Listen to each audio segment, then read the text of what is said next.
258வது ward Kannappar திடலில் 22 ஆண்டுகளாக வீடின்றி தவித்து வந்த சுமார் 114 குடும்பங்களுக்கு ராயபுரம் மண்டலம் வள்ளலார் நகரில் புதிய வீடுகளுக்கான ஆணைகளை அமைச்சர் உதயநிதி ஸ்டாலின் வழங்கினார்.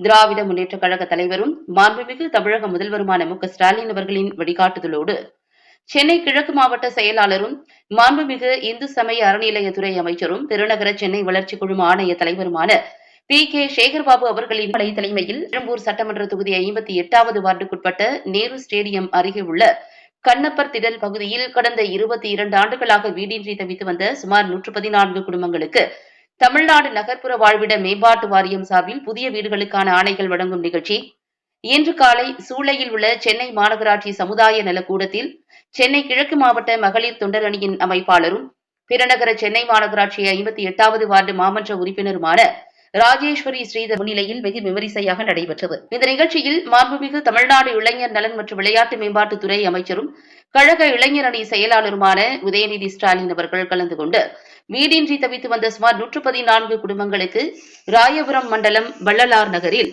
புதிய வீடுகளுக்கான ஆணைகளை வழங்கி சிறப்புரை நிகழ்த்தினார்.